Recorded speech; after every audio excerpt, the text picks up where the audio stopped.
મચ્છુ નદીના પુલ પર ભારે વાહનના ચાલકોની જોખમી સવારીનો વિડીયો સામે આવ્યો છે। મચ્છુ નદીના બેઠા પુલ પર જોખમી રીતે પસાર થતા ભારે વાહનોના દ્રશ્યો જોવા મળી રહ્યા છે। માળિયા પીપળિયા બ્રિજ બંધ કરાતા શોર્ટકટ અપનાવી રહ્યા છે ચાલકો અને ખાનગી બસ ટ્રક સહિતના ભારે વાહનો બેરોકટોક ત્યાંથી પસાર થઈ રહ્યા છે।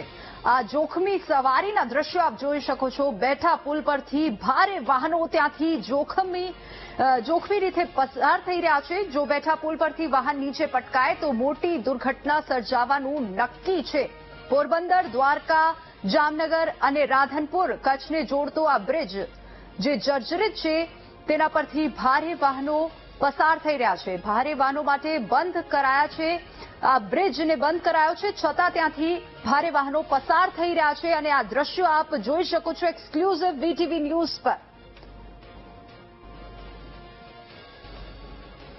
શોર્ટકટ્સ અપનાવી રહ્યા છે વાહન ચાલકો। પુલ બંધ છે અને છતાંય ત્યાંથી વાહન ચાલકો પસાર થઈ રહ્યા છે। આ એક્સક્લુઝિવ દ્રશ્યો આપ જોઈ શકો છો અને જો કોઈ દુર્ઘટના સર્જાશે તો જવાબદાર કોણ થશે તેને લઈને સવાલો ઉઠી રહ્યા છે। ભારે વાહનો બેરોકટોક ત્યાંથી પસાર થઈ રહ્યા છે।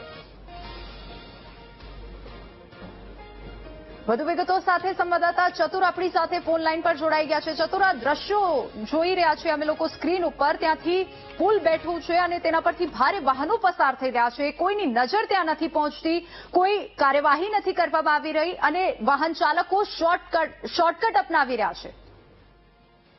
જી, ચોક્કસથી જણાવવામાં આવે તો મોરબીમાં તંત્ર જાગ્યું છે ગંભીરા બ્રિજ દુર્ઘટના બાદ અને 76 બ્રિજોનું એનાલિસિસ કરવામાં આવ્યું છે, જેમાં 3 બ્રિજ ખાસ કરીને ભારે વાહનો પર પ્રતિબંધ કરવામાં આવે છે। અને આ જે તમે દ્રશ્યોમાં જોઈ રહ્યા છો ને, એ માળિયાનો મચ્છુ નદી પાસે આવેલો બ્રિજ છે, જે કચ્છ તરફથી અને રાધનપુર તરફથી શોર્ટકટ જવા માટેનો રસ્તો છે, જામનગર તરફ જવા માટે। અને લોકો ત્યાં સવારી ડાયવર્ઝન આપેલું છે, ત્યાંથી કોઝવે પરથી પસાર થઈ રહ્યા છે જીવના જોખમે। તંત્ર ક્યારે જાગશે અને આનું કાયમી ઉકેલ ક્યારે આવશે એ જોવાનું રહ્યું।